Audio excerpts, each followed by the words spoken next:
नमस्कार साथियों, अध्ययन जगत में आप सभी लोगों का स्वागत है। आज सामान्य अध्ययन की क्लास आपकी परीक्षा की दृष्टिकोण से बहुत ही ज़्यादा महत्वपूर्ण होने वाली है। आइए आरंभ करते हैं आज की क्लास।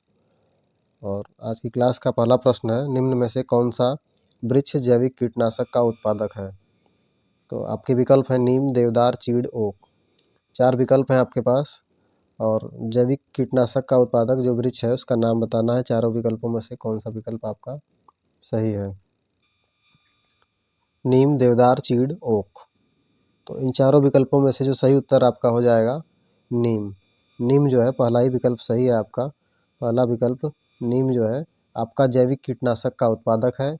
और ये जी नीम जो है बहुत ही उपयोगी वृक्ष होता है और यह जो है अधिकतर ग्रामीण क्षेत्रों में पाया जाता है और भारतीय पर्यावरण के अनुकूल है।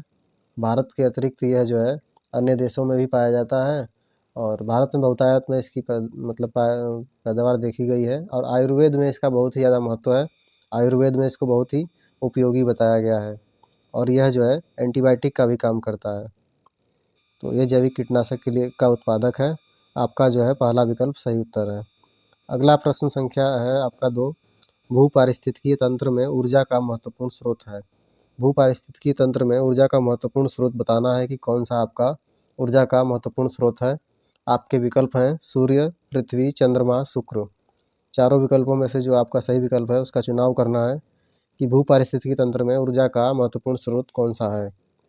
सूर्य, पृथ्वी, चंद्रमा, शुक्र। तो इसका सही विकल्प आपका हो जाएगा, सही उत्तर है सूर्य। सूर्य आपका जो है ऊर्जा का भूपारिस्थितिकी तंत्र में महत्वपूर्ण स्रोत है और आपका जो है क्योंकि बिना ऊर्जा के कोई कार्य संभव नहीं है और बिना ऊर्जा के वनस्पति का विकास हो ही नहीं सकता है। तो इसीलिए जो है भूपारिस्थितिकी तंत्र में आपका सूर्य जो है महत्वपूर्ण ऊर्जा का स्रोत है। अगला प्रश्न है आपका प्रश्न संख्या 3 में पूछा गया है, निम्न में से कौन सी प्राकृतिक वनस्पति मरुस्थलीय प्रदेशों में पाई जाती है? सही विकल्प आपको बताना है कि मरुस्थलीय प्रदेशों में कौन सी वनस्पति पाई जाती है। महोगनी, कैक्टस, फर, चंदन। चारों विकल्पों में से जो आपका सही विकल्प है उसका चुनाव करना है कि कौन सा सही उत्तर है। महोगनी, कैक्टस, फर, चंदन। प्राकृतिक वनस्पतियों के कुछ नाम दिए गए हैं आपको चारों में से जो मरुस्थलीय प्रदेशों में पाई जाती हैं। उनमें से बताना है कौन सा जो है पौधा आपका मरुस्थलीय प्रदेश का है। तो इसका सही विकल्प आपका हो जाएगा जो आपका है ये कैक्टस। कैक्टस जो है विकल्प संख्या 2।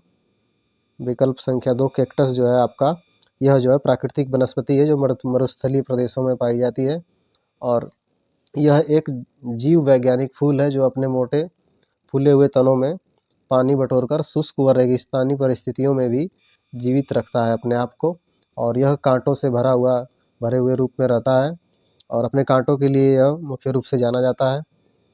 और इसकी लगभग जो है प्रजातियां की बात करें तो 127 वंशों में संगठित लगभग 1750 जातियां अब तक ज्ञात हो चुकी हैं। कैक्टस की बात की जाए तो जो है यह है 127 वंशों में 1750 जातियां इसकी जो है अब तक ज्ञात की जा चुकी हैं। तो आइए जो है मरुस्थलीय पौधा है कैक्टस और ये जो अपने कांटों के लिए जाना जाता है और तनों में इसका जो है पानी भरा रहता है जो अपने आप को मरुस्थलीय परिस्थितियों में भी रेगिस्तानी परिस्थितियों में भी इसको जीवित रहने में सहायक होता है। अगला प्रश्न है आपका प्रश्न संख्या अगला है टाइटन किस ग्रह का प्राकृतिक उपग्रह है?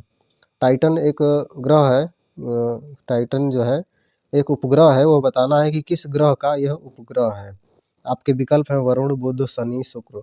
चारों विकल्पों में से जो सही विकल्प है उसका चुनाव करना है कि सही उत्तर आपका कौन सा विकल्प आपका सही उत्तर है। टाइटन जो है किस ग्रह का उपग्रह है? वरुण, बुध, शनि, शुक्र। चारों में से जो सही विकल्प है वह है आपका जो टाइटन है वह आपका है यह शनि ग्रह का यह उपग्रह है। विकल्प संख्या 3 सही उत्तर है। शनि ग्रह का उपग्रह है आपका टाइटन। शनि ग्रह का शनि जो है बृहस्पति के बाद सौरमंडल का सबसे बड़ा ग्रह माना जाता है।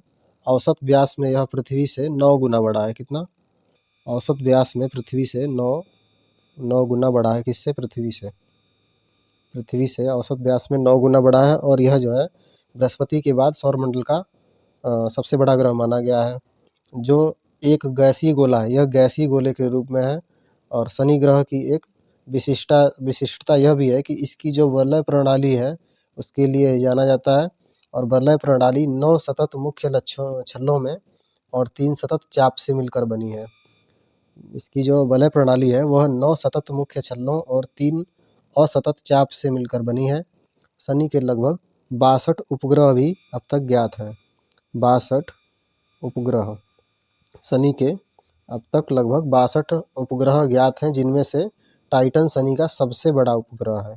टाइटन जो है वह शनि का सबसे बड़ा उपग्रह है, जिसकी प्रश्न में बात की गई है कि टाइटन जो पूछा गया है ना किस ग्रह का उपग्रह है, तो यह टाइटन जो शनि ग्रह का उपग्रह है, यह अब तक जो 62 उपग्रह इसके ज्ञात हैं उसमें से सबसे बड़ा उपग्रह है इसका।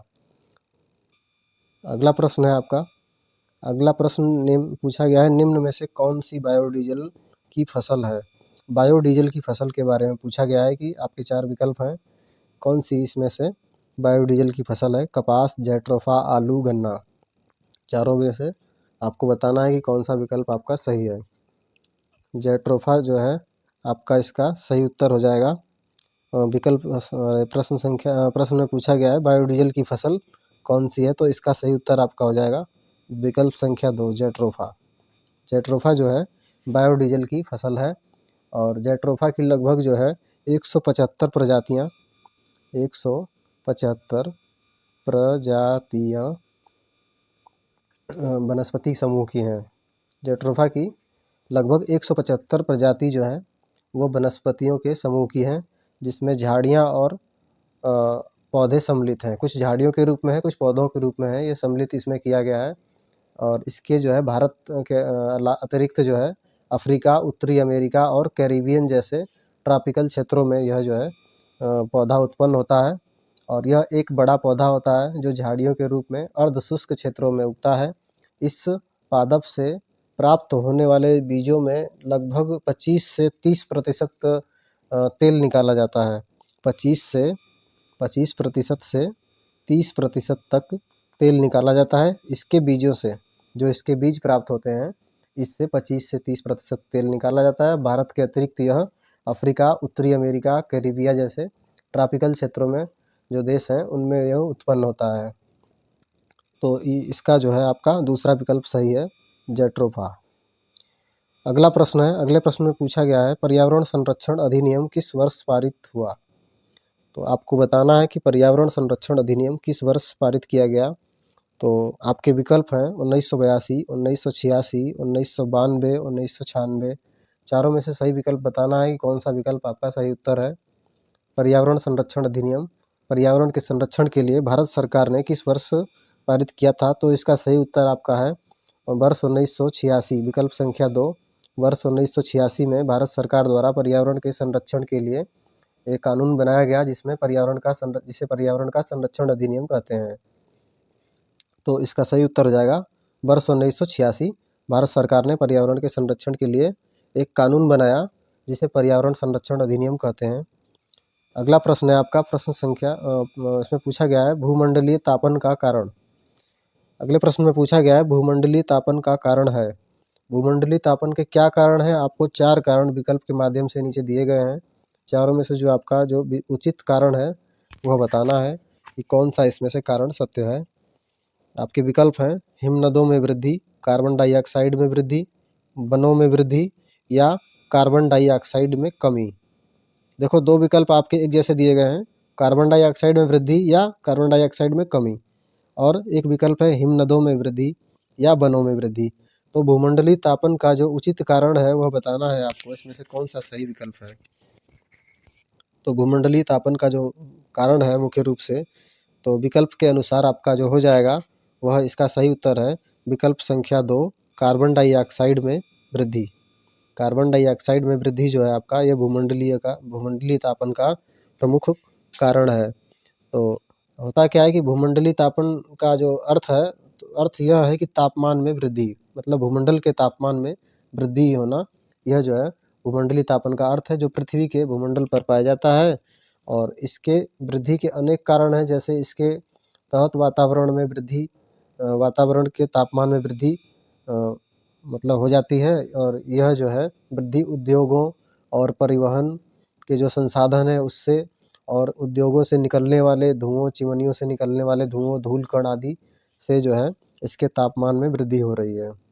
तो मुख्य रूप से विकल्प के अनुसार कार्बन डाइऑक्साइड में वृद्धि है इसका सही कारण हो जाएगा।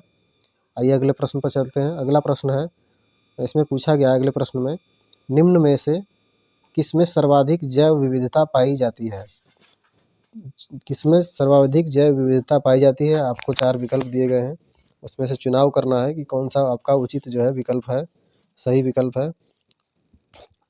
आपका विकल्प है शीतोष्णकटिबंधीय, उष्णकटिबंधीय, सदाबहार वर्षा वन व्योम, शीतोष्ण घास प्रदेश बायोम, सवाना बायोम। चारों में से आपको जो है सही विकल्प बताना है कि सर्वाधिक जैव विविधता कहाँ पाई जाती है, शीतोष्णकटिबंधीय में या उष्णकटिबंधीय सदाबहार वर्षा वन, शीतोष्ण घास प्रदेश, सवाना बायोम। कौन सा आपका विकल्प सही है? तो इसका जो सबसे सटीक उत्तर हो जाएगा वह आपका विकल्प संख्या 2 जो है सही उत्तर है, उष्णकटिबंधीय सदाबहार वर्षा वन बायोम। यह जो है विकल्प संख्या 2 आपका सही उत्तर है। विकल्प संख्या 2 आपका सही उत्तर है। और विषुवत रेखा को पृथ्वी का सबसे विविध प्रकार के जीवों और वनस्पतियों की उत्पत्ति का कारण माना जाता है। पृथ्वी के उष्णकटिबंधीय सदाबहार वर्षा वन, जहाँ तक कि अधिक वर्षा और अधिक गर्मी पाई जाती है, आपकी जो विषुवत रेखा है वहाँ पर विविधता पाई जाती है जीव जंतुओं में, वनस्पतियों में, और इसको जो है विविधता पाई जाती है और इसका जो है वनस्पतियों और जीवों की उत्पत्ति का कारण माना जाता है। पृथ्वी के उष्णकटिबंधीय सदाबहार वर्षा वन यहाँ अत्यधिक मात्रा में पाए जाते हैं और अधिक गर्मी भी पाई जाती है। सर्वाधिक जैव विविधता इसी कारण यहीं पर पाई जाती है। और यह जो है विषुवत रेखा आपको सर्वाधिक जैव विविधता के लिए पहचाना जाता है। तो सही उत्तर आपका हो जाएगा उष्णकटिबंधीय सदाबहार वर्षा वन। विकल्प संख्या 2 आपका सही उत्तर है। आइए अगले प्रश्न पर चलते हैं। अगला प्रश्न है आपका, निम्न में से किस मृदा का निर्माण लावा द्वारा होता है? आपके 4 विकल्प हैं, चारों में से जो आपका विकल्प सही है उसका चुनाव करना है। लाल मिट्टी, काली मिट्टी, जलोढ़ मिट्टी, लैटराइट मिट्टी। कौन सा विकल्प आपका सही है कि मृदा का निर्माण लावा द्वारा होता है? किस मृदा का निर्माण लावा द्वारा होता है? लावा द्वारा किस मिट्टी का निर्माण होता है, यह आपको बताना है।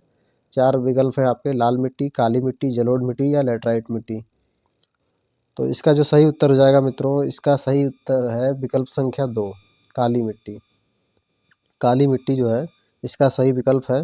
विकल्प संख्या 2 काली मिट्टी। पृथ्वी पर पाई जाने वाली काली मिट्टी का निर्माण लावा द्वारा होता है और इसका कारण यह है कि जब पृथ्वी के अंदर से मैग्मा और लावा बाहर निकलता है और वह जो है लावा जब ठंडा हो जाता है तो वह जो है काली मिट्टी का रूप ले धारण कर लेता है और यह मिट्टी खेती के लिए सबसे अधिक उपजाऊ मानी जाती है।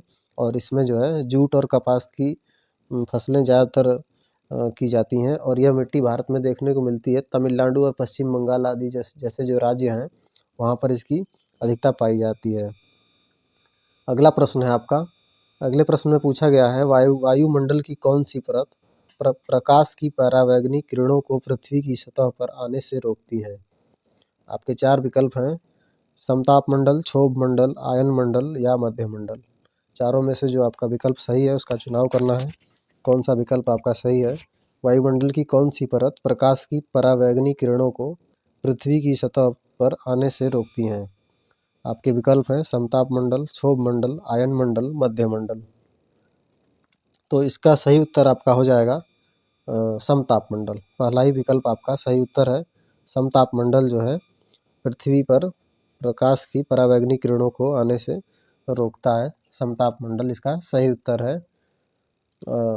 समताप मंडल में आपका जो है यह जो है परावैंगनी किरणों को, समताप मंडल पृथ्वी पर प्रकाश की परावैंगनी किरणों को आने से रोकता है। वायुमंडल जो है हमारा पृथ्वी का वायुमंडल, इसका निर्माण विभिन्न प्रकार की परतों से मिलकर बना है और इसमें जो है जिसे हम विभिन्न नामों से जानते हैं, विभिन्न प्रकार की जो परतें हैं उसमें समताप मंडल है, आयन मंडल है, क्षोभ मंडल है और क्षोभ मंडल के अतिरिक्त इसमें जो है मध्य मंडल है और फिर उसके आगे फिर आपका एक बहिर्मंडल भी है, अंतरिक्ष का जहाँ विस्तार माना गया है। तो जिसमें से आपका जो समताप मंडल है वह जो है पृथ्वी की सतह पर पराबैंगनी किरणों को आने से रोकता है।